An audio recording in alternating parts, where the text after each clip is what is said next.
Assalamualaikum warahmatullahi wabarakatuh. Kami dari kelompok 2 akan mempresentasikan tentang case method termodinamika. Sebelumnya, izinkan saya untuk memperkenalkan diri serta memperkenalkan rekan-rekan saya. Saya Klidia Dempesyah, nomor absen 7, serta rekan saya Adi Putra, nomor absen 1, lalu ada Muhammad Vino, nomor absen 15, dan Queenie Cindy, nomor absen 19. Baik, di sini ada jurnal acuan yang kami gunakan. Dalam jurnal disediakan data X dan Y. Jadi alasan pemilihan jurnal ini didasari pada penugasan yang mengharuskan melakukan perhitungan ulang terkait nilai Y. Kami mengasumsikan bagaimana T yang akan digunakan mempengaruhi hasil P secara perhitungan manual yang kami kerjakan. Dengan ini, nantinya berdasarkan data konstanta, pendekatan secara bubble T atau DOT akan dilakukan perbandingan hasil terhadap jurnal yang dijadikan acuan. Baik, selanjutnya saya Queenie Cindy Ulfa Aulia dari nomor absen 19. Di sini ada data jurnal yang dimana ada nilai dari ABC-nya sendiri. Di sini ada water dengan nilai A 7,06235, B 1050, 81298 dan C negatif 46,68451 dengan T range 283 hingga 483. Kemudian ada ethylene glycol, di sini nilai A terdapat 6,87952, nilai B 1841,83731 dan nilai C negatif 92,56868. Nah, kemudian di sini ada T dari jurnal, X1 dan Y1. Kemudian di sini ada log P, SI, KPA sama dengan A min B, TK plus C. Selanjutnya saya akan menjelaskan mengenai langkah-langkah pengerjaan bubble T. Nah, di sini kita itu memilih metode bubble T karena ada nilai X dan nilai P yang diketahui. Dan ini kan sistemnya isobarik ya. Lalu kemudian sebenarnya kalian bisa menggunakan DOT juga karena data dari jurnal yang disajikan sebelumnya itu sudah menunjukkan bahwasanya ada nilai Y yang juga ada, bahkan nilai T-nya juga ada. Sebenarnya beberapa metode lain juga masih memungkinkan, akan tetapi pada kesempatan kali ini saya hanya akan menjelaskan mengenai metode bubble T itu sendiri yang mana berkaitan dengan nilai X1 dan nilai P, di mana nilai X1 yang saya pilih di sini ada pada baris 2. Sebenarnya bebas memilih nilai P yang mana karena semua caranya itu selanjutnya nanti akan sama, langkah-langkahnya hanya penyesuaian daripada X dan mungkin T trial yang akan kita gunakan nanti gitu. Nah, di sini saya memilih baris kedua. Untuk X1-nya memilih baris kedua dengan nilai 0,945 ya. Lalu kemudian pertama-tama ketika mengerjakan bubble T kita harus mengasumsikan dulu nih nilai T yang akan digunakan. Kenapa kita harus mengasumsikan nilai T? Karena nantinya nilai T ini akan menjadi penentu apakah perhitungan tekanan kalkulasi yang kita lakukan itu sesuai, mendekati atau bahkan sama dengan yang ada di acuan atau P eksperimen di jurnal itu. Nah, sebelumnya ada beberapa hal nih yang harus kita perhatikan sebelum melakukan asumsi nilai T. Yang pertama, nilai T harus ada dalam rentang konstanta yang disediakan. Sebagai contoh di sini kan kita menggunakan sampel air dan ethylene glycol. Mungkin kita ambil contoh paling enaknya air aja kali ya. Air ini kan rentang T-nya untuk konstanta ini masih relevan itu ketika T-nya ada di angka 283 sampai 483 Kelvin gitu. Jadi apabila dia kurang dari 283 atau lebih dari 483 itu ada kemungkinan bahwasanya itu tidak lagi relevan gitu. Tidak lagi relevan dalam hal apa? Bisa aja ada perubahan antara konstanta antoin yang digunakan pada sampel air, pada komponen air gitu. Makanya itu harus mempertimbangkan juga pemilihan T, asumsinya itu agar jangan melenceng terlalu jauh dengan asumsi pada persamaan antoin. Sebenarnya memang sih bisa diiterasi ya, tapi bukankah lebih baik kalau kita menghindari juga gitu untuk mengetahuinya gitu, karena takutnya kan ya kurang relevan nantinya, berpengaruh sih. Ini hal-hal kecil yang memang kalau mungkin di sini tidak begitu berpengaruh ya anggapannya, tapi nantinya kalau didiamkan itu pengaruhnya sangat besar sekali. Kalau saran saya lebih biasakan saja untuk menggunakan apa yang ada dan sudah ditetapkan gitu. Nah, selanjutnya kita harus menghitung nilai P P saturated atas komponen yang akan kita gunakan berdasarkan konstanta jurnal yang sudah disediakan. Yang mana rumus daripada P sat ini itu adalah log P sat ke N sampel ke N KPA min A sama dengan, maksudnya bukan min A ya, maaf izin meralat. Jadi rumusnya itu adalah log P sat, PS itu S itu sat ya, kemudian I itu ke N, jadi log P sat ke N sampel ke berapa dalam satuan KPA sama dengan A minus B per T tambah C, dan T-nya di sini dalam Kelvin ya, karena itu asumsinya kita juga dalam Kelvin gitu. Nah, jadi selanjutnya ini tuh bisa kita rubah ya fungsinya. Kan ini kan logaritma ya. Kita pun bisa mengubahnya jadi bentuk ya biasa. Jadi P itu sama dengan 10 pangkat A min B per C plus T, atau T plus C itu sama saja ya. Ya. Kenapa? Karena kalau logaritma itu kan kebalikan daripada eksponen. Otomatis kalau basisnya itu log 10 P sama dengan A misalnya, maka daripada log 10P itu sama dengan A, kalau kita rubah jadi P itu sama dengan 10 pangkat A gitu. Karena itulah di sini penjabaran rumusnya itu jadi P sama dengan 10 pangkat A minus B per C plus T. Selanjutnya di sini kita kan memiliki dua sampel ya. Di sini kita menggunakan dua komponen sampel atau komponen antara air dan etilen glikol yang mana memiliki konstanta yang berbeda-beda. Karena untuk bisa memisahkan antara yang mana sih P1, yang mana sih P2, itu kita harus memberikannya nama supaya gimana. Jadi kita tentuin nih, misalnya air itu mau kita jadiin yang pertama, lalu kemudian glikol itu mau kita jadiin yang kedua. Maka di P1 atau P1 sat itu kita anggap itu sebagai air, punyanya air. Dan untuk glikol jadinya P2 sat atau P12 gitu. Karena itu untuk dipisahkan supaya nantinya ketika ingin menghitung itu tidak bingung, yang mana sih yang air, yang mana sih yang etilen glikol gitu.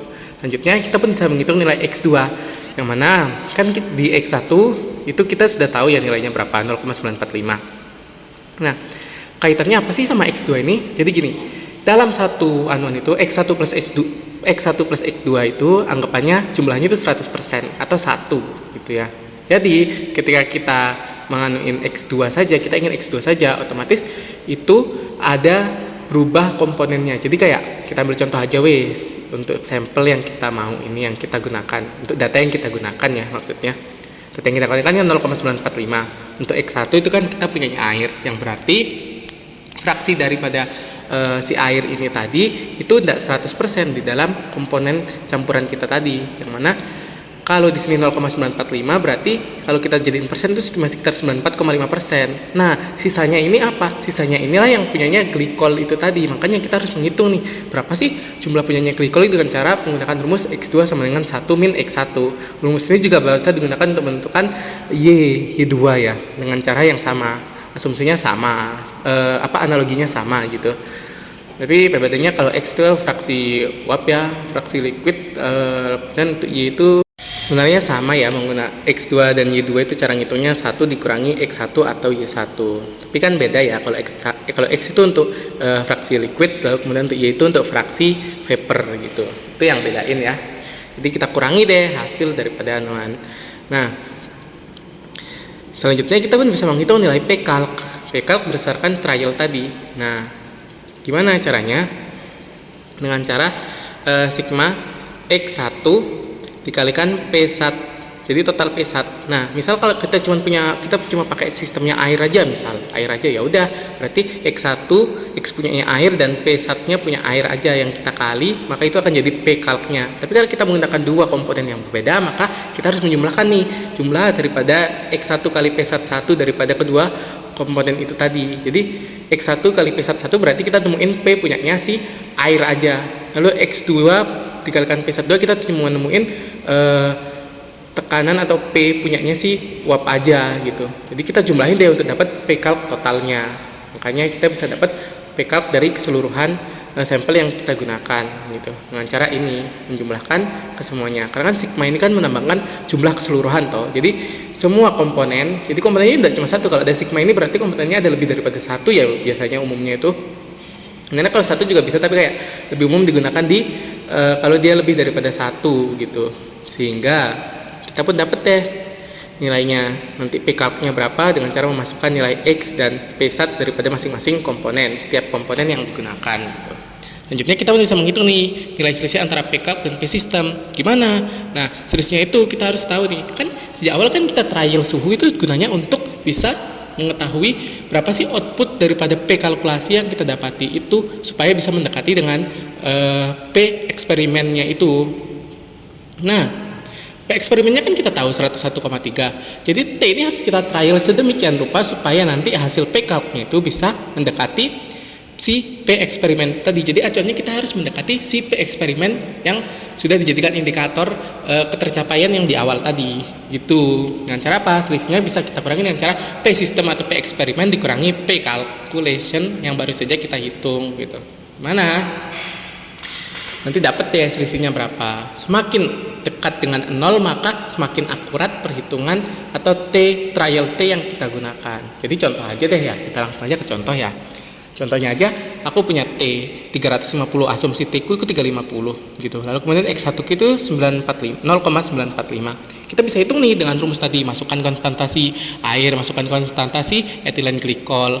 Si air berapa nilai A-nya, kita masukkan 7,06 sekian, B-nya berapa 1650,81 sekian, C-nya berapa minus 46,68 sekian gitu. Tinggal dimasukin saja. Nantinya dapat deh nilai P1 daripada air. Lakukan hal yang sama dengan P1 untuk etilen glikol. Nah, ada satu hal yang perlu diperhatikan ya. Jadi untuk C plus T pada rumus P itu harus kita jadikan kurung. Jadi kita harus menjumlahkan dulu nih berapa sih jumlah C plus T-nya itu, baru deh kita bisa menyelesaikan persamaannya dengan cara A minus B per kombinasi daripada C plus T itu tadi supaya lebih akurat. Karena nanti kan beberapa kalkulator itu perhitungannya bisa aja melenceng kan gitu. Nah, selanjutnya kita bisa menghitung X2. Kita kan udah tahu ya, X1 yang kita ambil pada jurnal itu adalah 0,945. Jadi tinggal kita kurang aja, 1 dikurangi 0,945 ketemu X2-nya 0,055. Terus kita hitung deh nilai P calc berdasarkan trial tadi. Kita kan tahu X1 daripada sampel komponen kita atau air ini tadi kan 0,945. Lalu kemudian P1-nya kan 41 sekian itu. Tinggal kita masukin deh. X2-nya juga udah diketahui kan. Tadi kita hitung 0,055 dan P21-nya itu sekian untuk etilen glikol. Tinggal kita masukin deh. Jadinya P calc-nya sama dengan 0,945 dikalikan 41,66 sekian itu punyanya air, lalu dijumlahkan dulu, ditambah dalam kurung lagi X2 punyanya si etilen glikol dikalikan dengan P12 punyanya etilen glikol. Nah, nanti kalau kita jumlah kita dapat deh P calc kita itu sebesar 39,404 sekian gitu. Sekarang kita menghitung nih selisih P-nya. Selisih P-nya berapa jadinya? Nah, selisih P-nya itu ya kita kurangi antara P sistemnya kan kita udah tahu ya di data awal jurnal yang dipaparkan di awal itu kan kita tahu ya kalau P eksperimennya itu sebesar 101,3 kPa. Sementara P yang kita dapatkan itu cuma 39, sekian kPa gitu. Jadi kita bisa ngitung deh. Jadi selisih P-nya berapa? Ya udah kita kurangi 101,3 dikurangi 39,404 sekian dapatnya selisih P-nya itu min 61,895. Nah, ini kan jauh banget ya daripada apa yang kita inginkan gitu. Harusnya 101,3 malah ketemunya 39 dan malah selisihnya itu sekitar 61-an gitu. Gimana opsinya?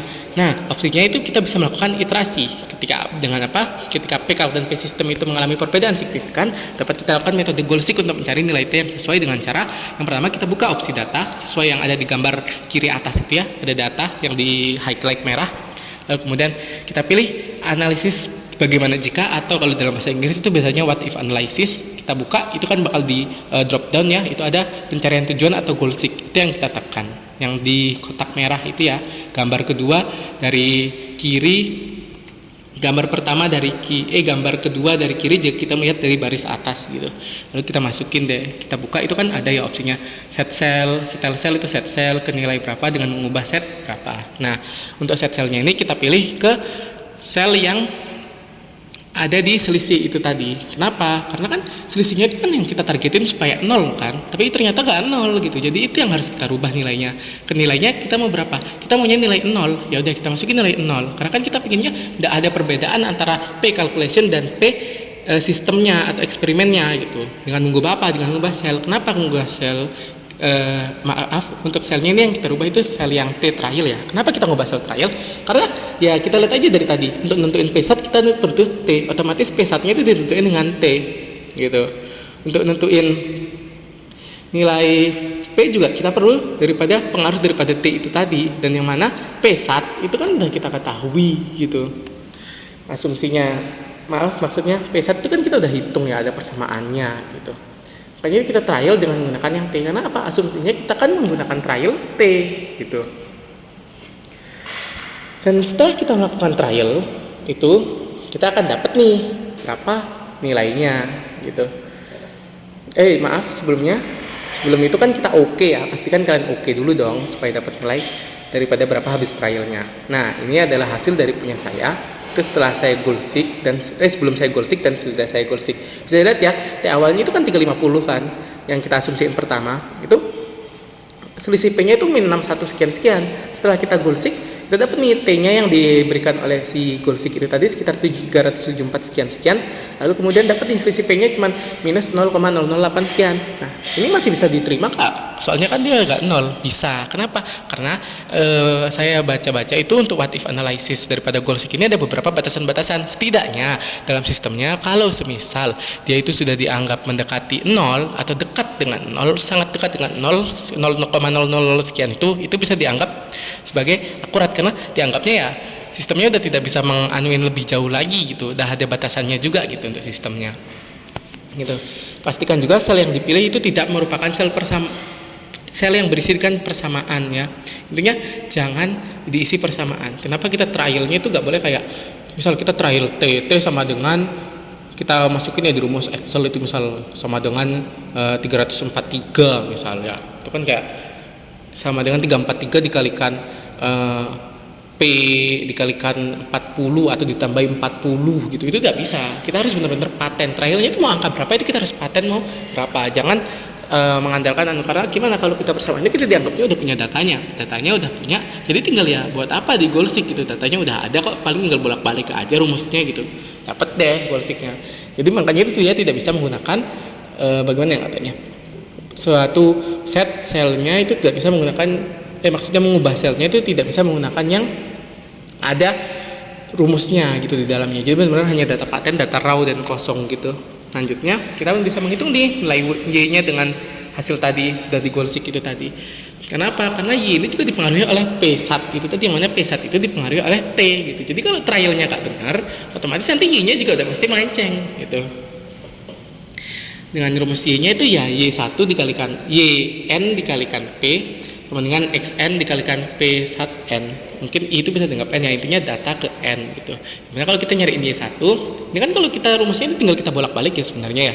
Y1 dikalikan P sama dengan X1 dikalikan P1 sat misalnya. Ya udah P-nya, Y-nya bakalan pindah ke bawahnya gitu, bakal pindah ruas. Jadinya P sama dengan X1 dikalikan P1 sat per Y gitu. Kita bisa bolak-balik rumusnya gitu. Nah, dalam konteks ini karena kita mau nyari Y, jadi rumusnya itu P-nya itu yang pindah. P yang di ruas kiri itu pindah.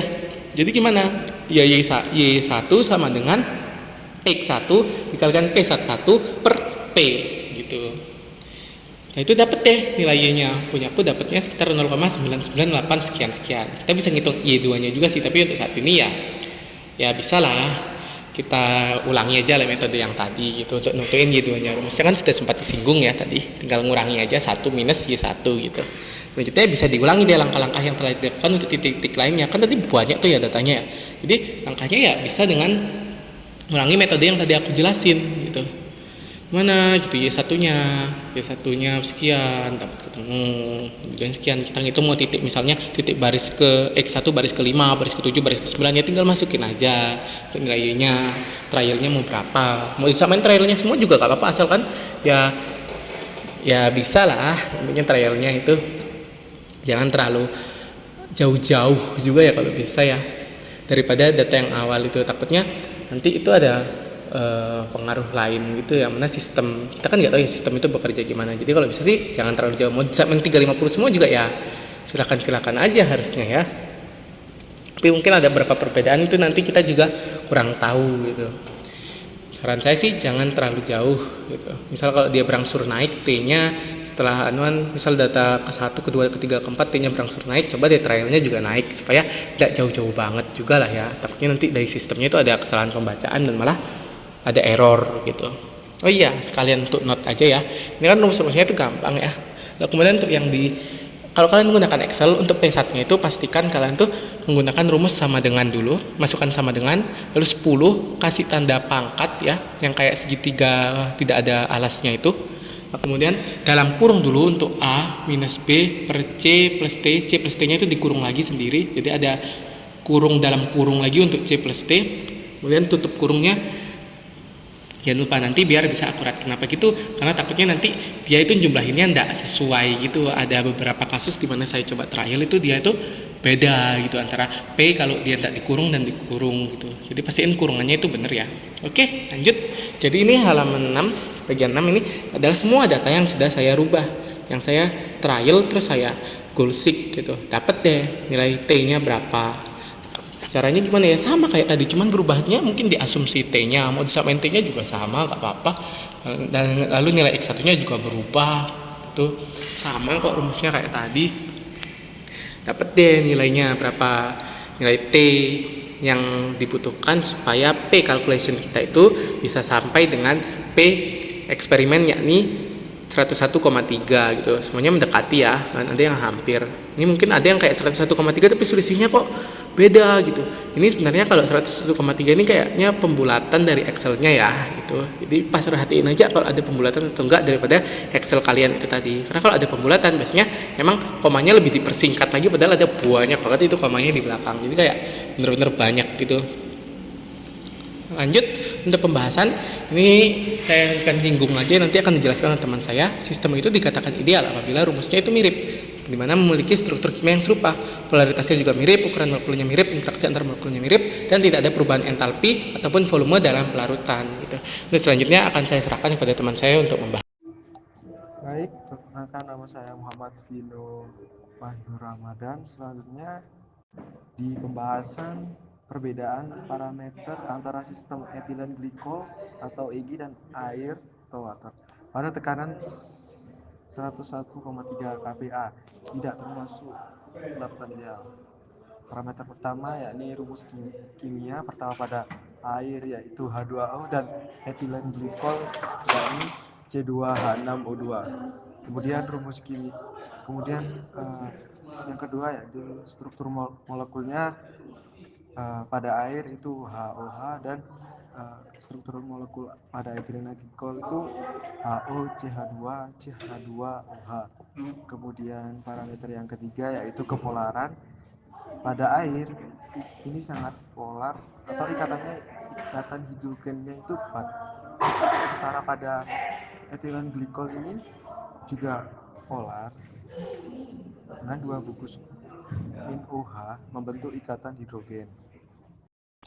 Selanjutnya parameter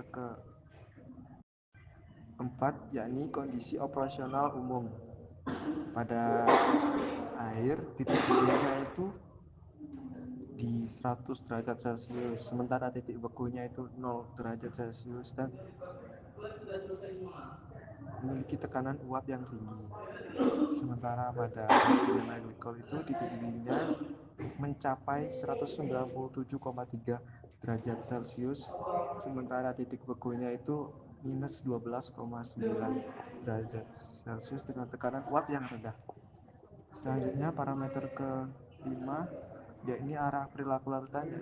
Pada air itu polar ini sangat baik untuk senyawa ionik dan polar lainnya. Dan pada etilen glikol ini dapat bercampur dengan air pelarut polar tapi dengan viskositas tinggi. Nah, selanjutnya parameter ke-6 kecenderungan tidak ideal saat dicampur. Nah, pada air ini cenderung ideal bila dicampur dengan air dan senyawa polar kecil. Sementara pada etilen glikol ini cenderung tidak ideal saat dicampur dengan air karena interaksi yang kompleks.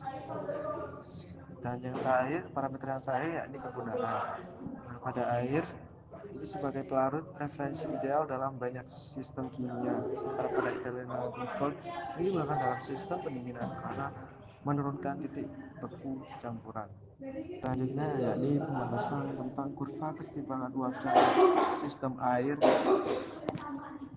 dan sistem etilen glikol pada tekanan 101,3 kPa. Pembahasan yang pertama yakni tentang X calculation